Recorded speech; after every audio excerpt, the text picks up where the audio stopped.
때로는 너무 익숙해서 못 보고 지나쳐 버리는 것들이 있습니다. 마치 오늘 우리가 읽은 본문처럼 말입니다.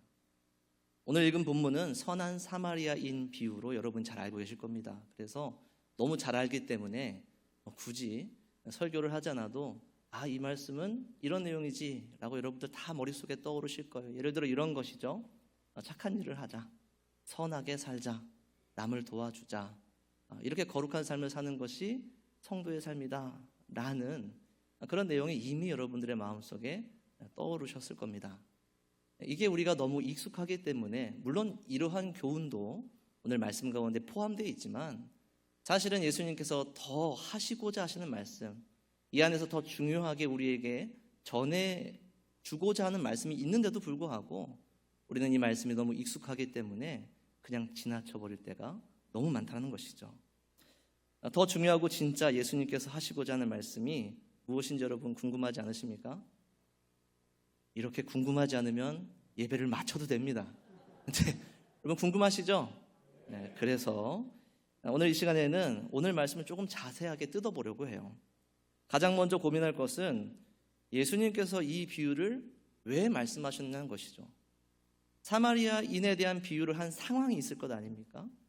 이 비유를 말씀하신 상황이 무엇인가를 여러분 먼저 한번 점검해 보셔야 됩니다. 여러분 한번 상상해 보세요. 어딘지 정확히는 모르지만 예루살렘의 근처에 얻은 넓은 들판에 수많은 사람들이 모여 있는 거예요. 그리고 그 중심에 예수님이 서 계십니다. 그리고 예수님을 둘러싼 많은 무리들과 제자들이 어떤 사람은 기뻐하고 있고 어떤 사람은 감격하고 있고 굉장히 격양된 분위기로 그곳에 모여 있는 것이죠. 그때 어떤 사람이 예수님께 이렇게 얘기합니다.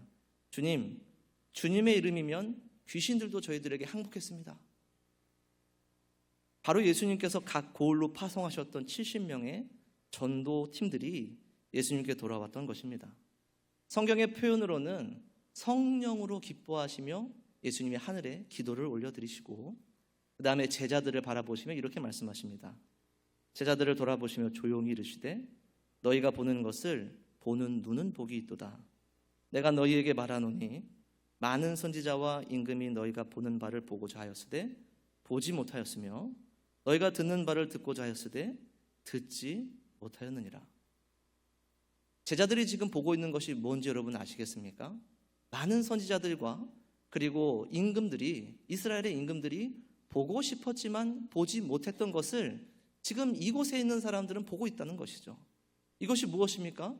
바로 살아계신 하나님께서 그들 곁에 실제로 살아계셔서 그들 곁에 오셔서 이제는 참된 구원이 시작되는 하나님의 나라가 진짜로 시작되는 그 순간, 구약의 수많은 말씀들이 예언했던 그 순간이 바로 지금 여기서 시작되고 있다는 것이죠. 그런데 그때 갑자기 어떤 사람이 그 속에서 일어나서 이렇게 외쳤습니다. 선생님, 내가 무엇을 해야 영생을 얻겠습니까? 오늘 25절의 말씀이죠. 한글 성경에는 번역되어 있지 않지만 헬라어 원어를 보면 오늘 25절은 이렇게 시작합니다. 카이이두. 이게 무슨 뜻이냐면 그리고 보라, 감탄사예요. 그러니까 해석하자면 이런 겁니다. 그때 갑자기 성경을 읽는 독자들에게 강조하고 있는 거예요. 깜짝 놀라게 하는 겁니다. 그때 갑자기 하나님의 나라가 시작되고 있는 그곳에서 그때 갑자기 한 사람이 홀로 일어나서 예수님께 이런 말을 했다라는 거예요. 어떻게 하면 영생을 얻겠는가? 여러분, 이게 어떤 뜻같이 들리세요? 이런 뜻이에요. 사실은 당신의 이름으로 여러 가지 기적이 일어났다는데 그게 진짜입니까? 아니, 그렇게 하나님의 나라가 시작된다는 게 이게 정말 맞는 겁니까? 당신이 선생이라 불리고 있고 사람들에게 존경받고 있고 또 누군가는 선지자라고도 하는데 정말 당신이 성경을 안다면, 당신이 율법을 안다면 성경에서는 무엇이라 얘기하고 있는지 한번 증명해 보십시오. 한번 말씀해 보십시오. 라고 지금 얘기하고 있는 거예요. 여러분, 오늘 우리가 읽은 이 말씀이 얼마나 중요한 말씀인지 여러분 좀 감이 오십니까? 오늘 이야기의 중심에 담겨있는 선한 사마리아인 이야기가 단순히 선행을 장려하는 그런 윤리적인 설교로 여러분 아직까지 들리세요? 그럴 수 없다라는 것이죠. 오늘 이야기의 핵심, 오늘 이 말씀의 중심 내용은 무엇이냐면 서로 전쟁이 일어난 거예요. 복음의 진영과 또 율법의 진영에서 전쟁이 일어난 겁니다. 공격받은 거예요. 무엇을 해야 영생, 곧 구원을 얻을 수 있는가? 만약 여러분들이 이 현장에 있었다면 여러분들은 속으로 다 정답을 외치셨을 거예요. 우리가 너무 잘 알고 있잖아요. 우리가 구원을 받는 방법은 오직 우리 주 예수 그리스도를 믿고 그를 주로 영접하는 것, 그것이 우리의 구원이죠. 그렇다면 예수님은 뭐라고 얘기하셨을까요? 참 이상하게도 오늘 말씀에서는 예수님은 다른 말씀을 하세요. 나를 믿으라 라고 다른 곳에서는 말씀하신 적이 있어요. 나를 믿으니 곧 아버지를 본 것이고 나를 믿는 것이 곧 너희들이 영생을 얻는 방법이다 라고 분명히 말씀하신 곳이 있습니다. 그런데 오늘 본문에서는 그렇게 얘기를 하지 않으신다라는 거예요. 뭐라고 얘기하시냐면 율법에는 뭐라고 적혀있느냐 라고 반문을 하세요. 그러니까 율법교사가 당당하게 또 어깨가 올라갔겠죠. 자신 있게 대답을 합니다. 하나님을 사랑하고 이웃을 사랑하는 것이 율법의 가장 큰 계명입니다. 예수님이 그럼 그렇게 가서 해라 라고 대답을 하세요. 이때 율법교사가 다시 물어봅니다. 성경의 표현으로는 자신을 옳게 보이려고. 이게 무슨 뜻이냐면 그곳에 많은 사람들이 모여 있잖아요. 자신이 더 옳은 사람인처럼 예수님보다 더 성경의 전문가이고 더 깊이 알고 있는 더 옳은 사람처럼 보이려고 이렇게 얘기합니다. 그렇다면 내 이웃은 누구입니까? 라는 것이죠. 율법의 박사였죠. 공증된 전문가였습니다. 이 율법교사는 자신에게 있는 성경이 더 깊은 지식을 가지고 예수님을 끌고 들어와서 지금 이곳에서 싸워보고자 하는 것이죠. 그러나 반대로 예수님께서는 오히려 이것을 통하여서 이 율법교사의 입을 통하여서 이 문제를 드러내시려고 했습니다. 행함으로 구원을 이루고자 할 때 일어날 수 있는 가장 큰 문제 말이죠. 무엇입니까? 바로 얼마나 행해야 하는가입니다. 구원을 받기 위해서는 얼마나 행해야 하는가? 이 율법교사의 질문이 딱 그런 겁니다. 이웃을 사랑한다면 어디까지가 이웃인가? 어디까지 사랑해야 되는가? 어디까지 도와주고 어디까지 용서해줘야 되는가? 예수님의 제자들도 비슷한 질문을 했었죠. 몇 번이나 용서를 해줘야 되죠? 이게 다 율법적인 질문이라는 거예요. 드려야 한다면 얼마나 드려야 되는가? 헌신해야 한다면 얼마나 헌신해야 되는가? 아까 목사님께서도 광고하신 거 들으면서 제가 그런 생각을 했는데 양육을 받아야 되면 얼마나 양육을 받아야 되는가? 성경 공부를 할 때 우리가 어디까지 헌신해야 되는가? 얼마나 성경을 읽고 얼마나 기도를 하고 얼마나 예배를 드려야 하는가? 나도 모르게 우리도 모르게 우리의 삶에 이러한 질문들이 들어와 있지는 않습니까? 어디까지 해야 하는지를 정하는 것은 사실 그렇게 쉬운 일은 아닙니다. 굉장히 어렵죠. 하나님 앞에서 정말 최선을 다해 마음을 다해서 신앙생활을 하지만 어디까지 해야 할지 정하지 못했거나 혹은 정하긴 정했는데 거기까지 따라가지 못하는 삶을 살고 있다면 그의 마음은 매우 불편하고 그의 삶은 굉장히 수고로울 것입니다. 반대로 어디까지 할지 정했고 그것을 만족시켰을 때는 더 큰 문제가 일어나요. 이전까지 느꼈던 불안과 수고가 다 사라지게 되고 그 모든 것을 이제는 보상받는 것 같은 느낌이 들게 되죠. 더 이상 고민할 필요도 없고 더 노력할 필요도 없어집니다. 왜냐하면 지금까지 해왔던 대로 하면 되니까요. 그리고 결국에는 내가 아닌 다른 이들을 불안하고 수고롭게 만들게 합니다. 야, 너도 여기까지는 해야지. 우리는 너는 믿음 있는 사람인데 우리는 믿음 있는 사람인데 이렇게 살아서야 되겠어? 그런 모습으로는 하나님 앞에 나아갈 수 없어. 너 지금 잘못 살고 있는 거야 라는 것이죠. 어디까지 해야 할지 정하지 못했던 혹은 거기까지 도달했던 도달하지 않았던 우리는 이 두 가지 모두를 율법주의라고 말합니다. 마치 오늘 이야기에 지금 스스로 만족하며 예수님 앞에 서 있는 율법교사와 이러한 이들을 우러러보면서 자기 스스로를 괴롭게 여겼던 수많은 당시의 유대인들처럼 말입니다. 오늘 이 비유가 중요한 이유는 이 비유에 등장하는 제사장과 레위인이 바로 이 율법주의에 머물러 있는 사람들을 빗대고 있기 때문에 그렇죠. 제사장과 레위인은 거의 죽어가는 어떤 사람을 구하지 못했습니다. 구하지 않은 건지 구하지 못한 건지, 중요한 것은 이 제사장과 레위인이 굉장한 악인이어서가 아니라는 거예요. 그들이 도덕적으로 윤리적으로 굉장히 문제가 있거나 그렇게 흠 있는 제사장 레위인이어서 이 사람을 구하지 않은 것이 아니라 그들은 오히려 율법을 지키기 위해서 이 사람들을 구하지 못했다라는 것이죠. 그 당시 제사장과 레위인들은 성전을 섬겨야 되는 사람이기 때문에 부정하게 되는 것을 굉장히 경계해야 됐습니다. 그것은 곧 죽은 사람에게 접촉하는 것을 굉장히 조심했다는 것이죠. 그것은 굉장한 부정을 초래하는 일이기 때문에 그렇습니다. 레위기 21장에는 제사장에게 특별히 제사장에게 명령을 해요. 직계 가족 외에는 시체를 절대 만지지 말라라고 명령하고 있습니다. 그러나 성경에는, 율법에는 이것만 있는 것이 아니죠. 율법에는 이러한 부정에서 정결하게 되어지는 법도 있어요. 민수기 19장 11절 12절입니다. 사람의 시체를 만진 자는 이레 동안 부정하리니 그는 셋째 날과 일곱째 날에 잿물로 자신을 정결하게 할 것이라. 그러면 정하게 되는 것이에요. 여기서 율법교사가 스스로 대답을 여러분 한번 기억해 보십시오. 그가 뭐라고 얘기했습니까? 가장 큰 계명은 자신의 부정함을, 자신의 정결을 지키기 위해서 시체를 만지지 않는 것이 가장 큰 계명이 아니에요. 가장 큰 계명은 무엇이냐면 하나님을 사랑하고 이웃을 사랑하는 것입니다. 만약 그러한 부정에서 다시 정결하게 되는 법이 있었다면, 그래서 정말로 이 제사장과 레위인이, 당시 유대인들이, 당시의 바리새인들이 정말 하나님을 사랑하고 이웃을 사랑하는 것이 그들에게 가장 큰 계명이었다면, 오늘 이 비유에서는 이 두 사람은 죽어가는 사람을 살렸어야 했습니다. 그럼에도 불구하고 그들은 살리지 않았죠. 이것은 그들이 이웃보다 자기 자신을 더 사랑했다라는 증거라는 것입니다. 심지어 이 죽어가던 사람은 그들에게는 율법교사가 질문했던 참된 이웃에 속하는 사람들이었어요. 유대인들이 생각하는 참된 이웃은 누구입니까? 아브라함의 자손이에요. 아브라함의 혈통을 이어받은 아브라함의 자손들이라고요.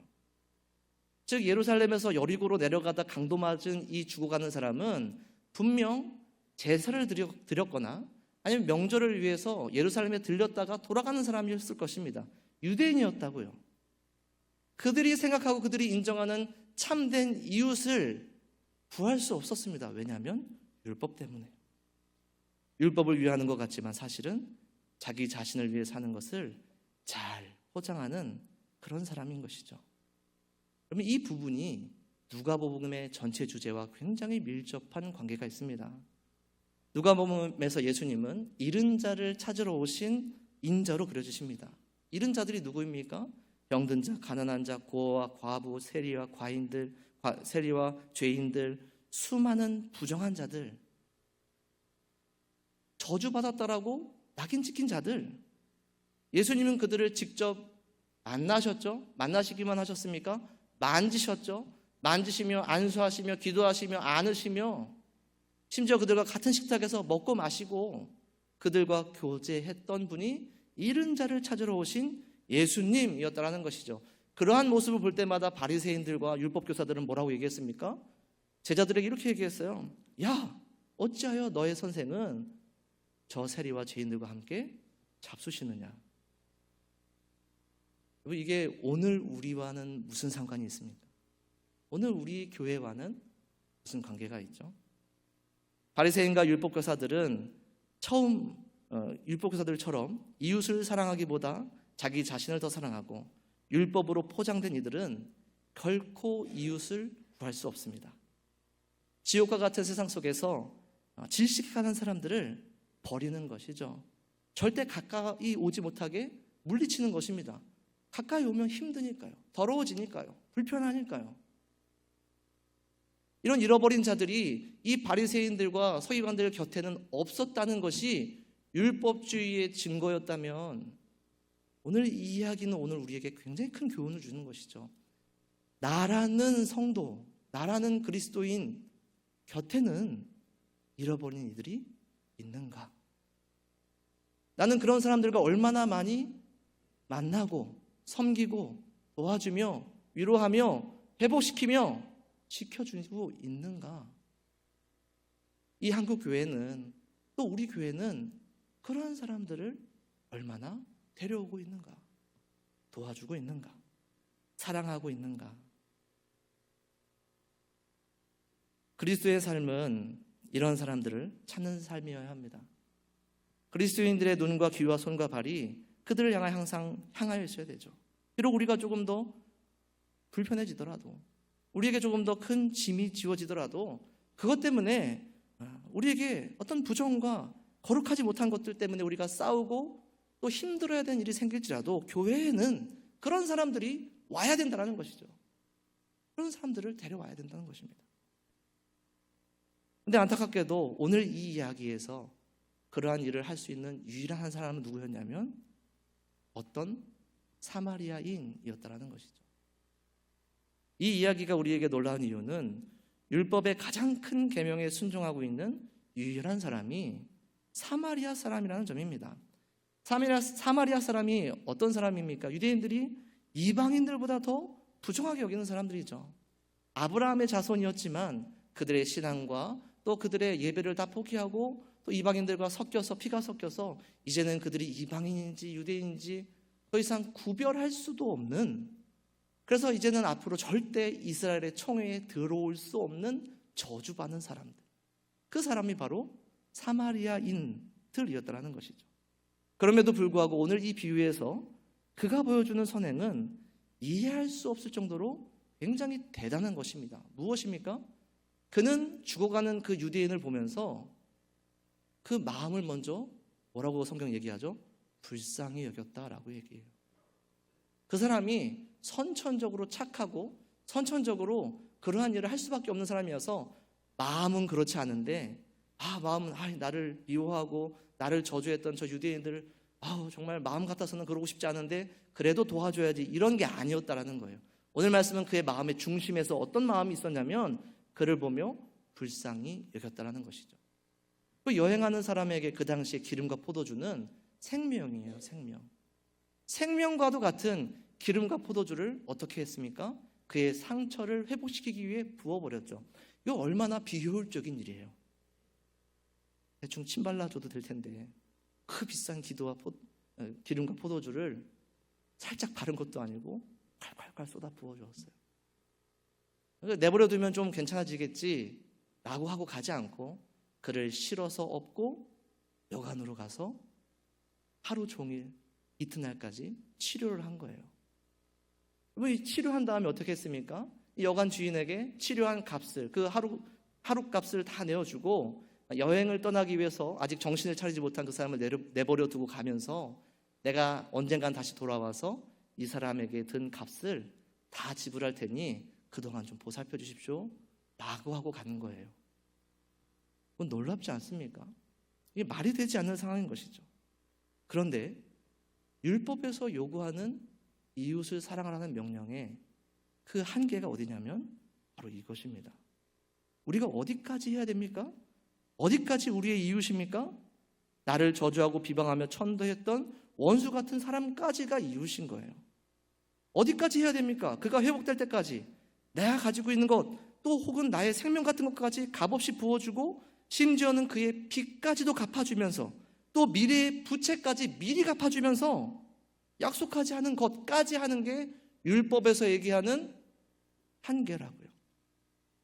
무엇을 해야 구원을 얻을 수 있을까요? 라는 질문은 오늘 모든 이들에게 예수님께서 이렇게 대답하시는 겁니다. 가서 너도 이와 같이 행하라. 이게 정상이에요. 아멘을 할 수가 없죠. 아멘을 할 수가 없어요. 그 누구도 이렇게 할 수가 없다라는 거예요. 이와 같은 도전을 받는다면 우리는 이런 생각을 할 것입니다. 세상에 그런 사람이 어디 있습니까? 그런 일이 어디 있어요? 나도 살면서 이런 일을 경험해 본 적도 없고 들은 적도 없고 본 적도 없는데 이게 말이 됩니까? 라고 자연스럽게 우리는 생각할 수밖에 없죠. 그런데 그런 분이 세상에 계셨더라는 거예요.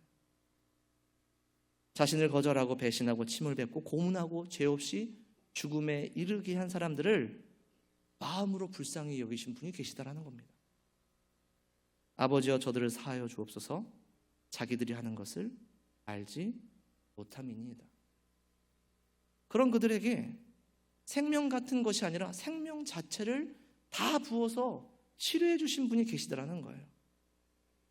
떡을 가지사 축복하시고 떼어 제자들에게 주시며 이르시되 받으라 이것은 내 몸이라 하시고 또 잔을 가지사 감사하시고 감사기도 하시고 그들에게 주시니 다 이를 마시매 이르시되 이것이 많은 사람을 위하여 흘리는 나의 피 곧 언약의 피니라. 여기서 끝나지 않고 모든 것을 이미 다 갚으셨는데도 불구하고 다시 또 갚으시겠다고 돌아오시겠다 약속하신 분이 계시다라는 겁니다. 가서 너희를 위하여 거처를 예비하면 내가 다시 와서 너희를 내게로 영접하여 나 있는 곳에 너희도 있게 하리라. 여러분 여기서는 아멘이 나와야 됩니다. 정말 없습니까? 오늘 이 비유에 등장하는 사마리아인처럼 자신의 모든 것을 주고도 다 주겠다고 또 약속한 사람이 정말 없나요? 원수를 사랑한 사람이 정말 없습니까? 있죠.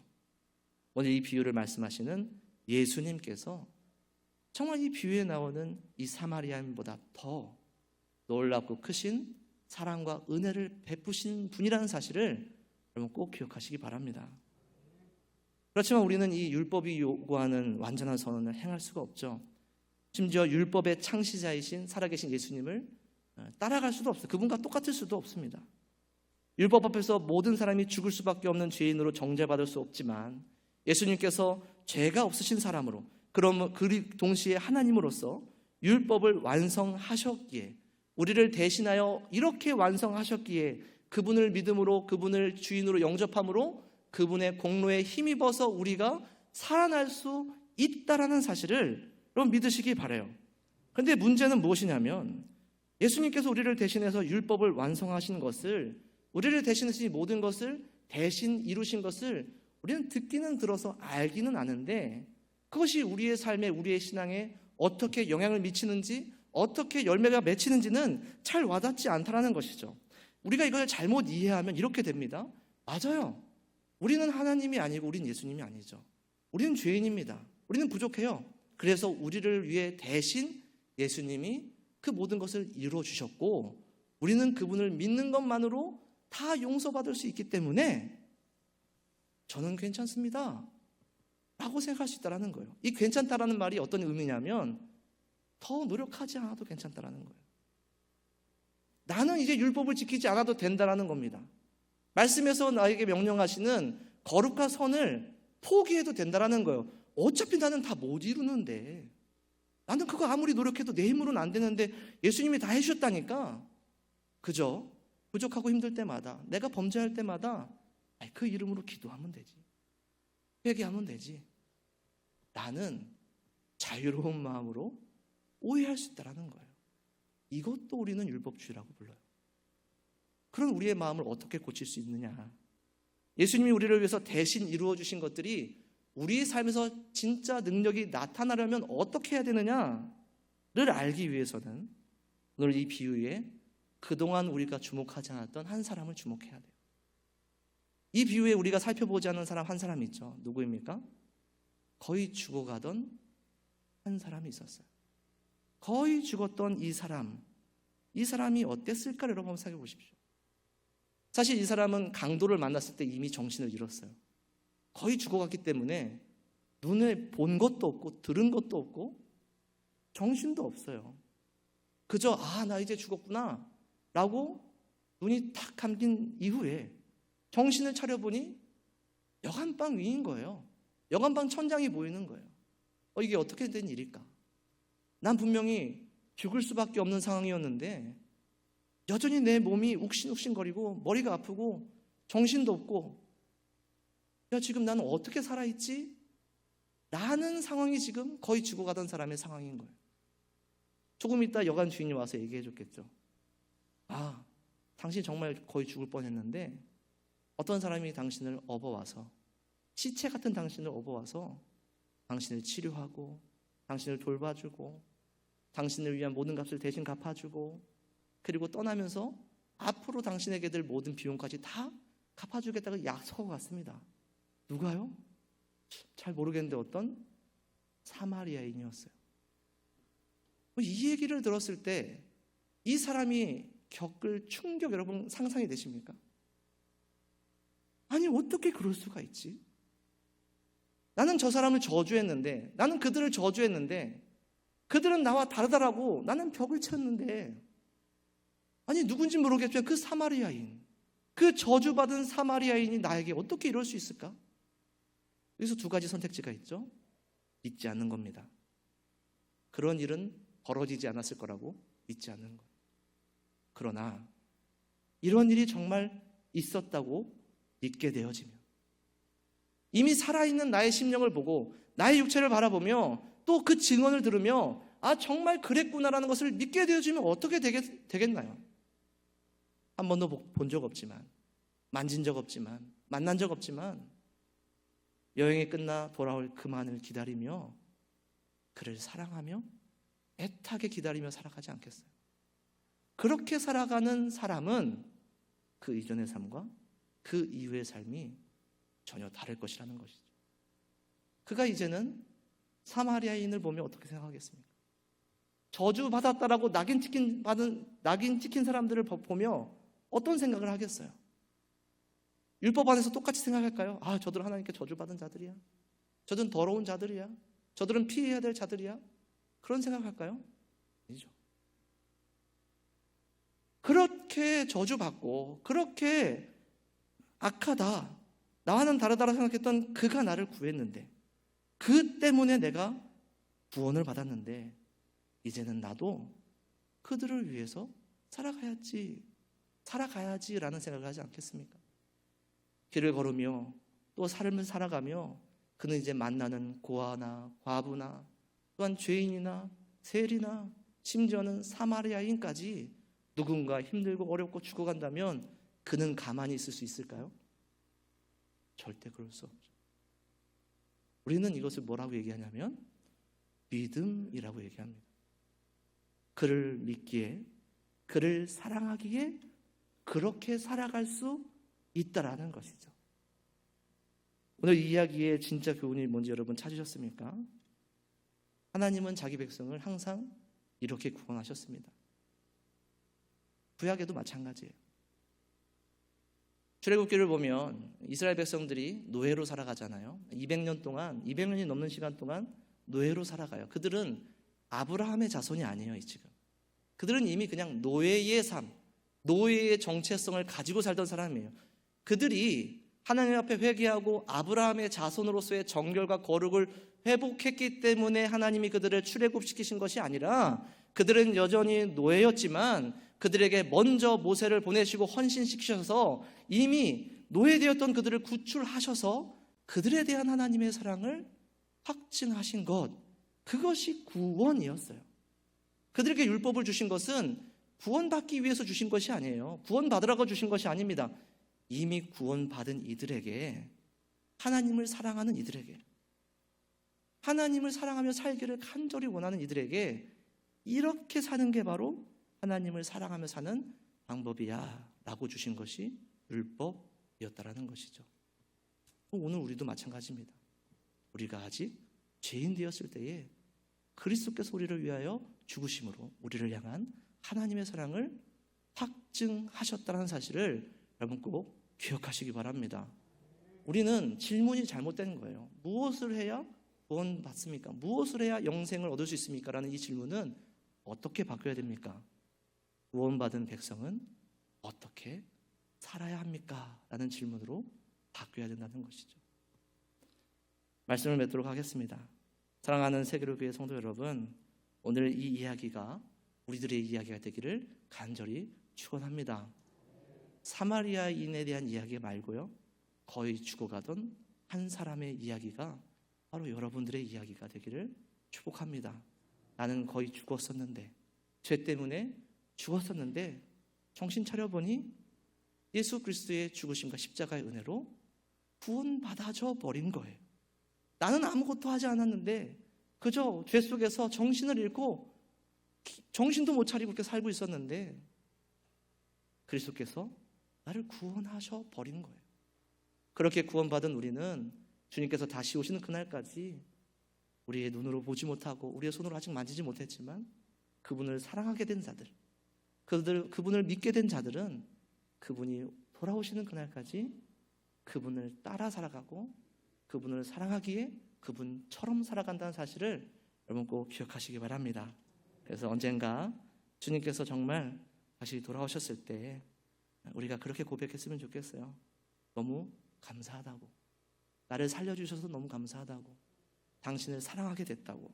그래서 나도 주님처럼 마음과 목숨과 힘과 뜻을 다해 하나님과 이웃을 사랑하며 살았다고 고백할 수 있는 여러분들이 되시기 간절히 축원합니다.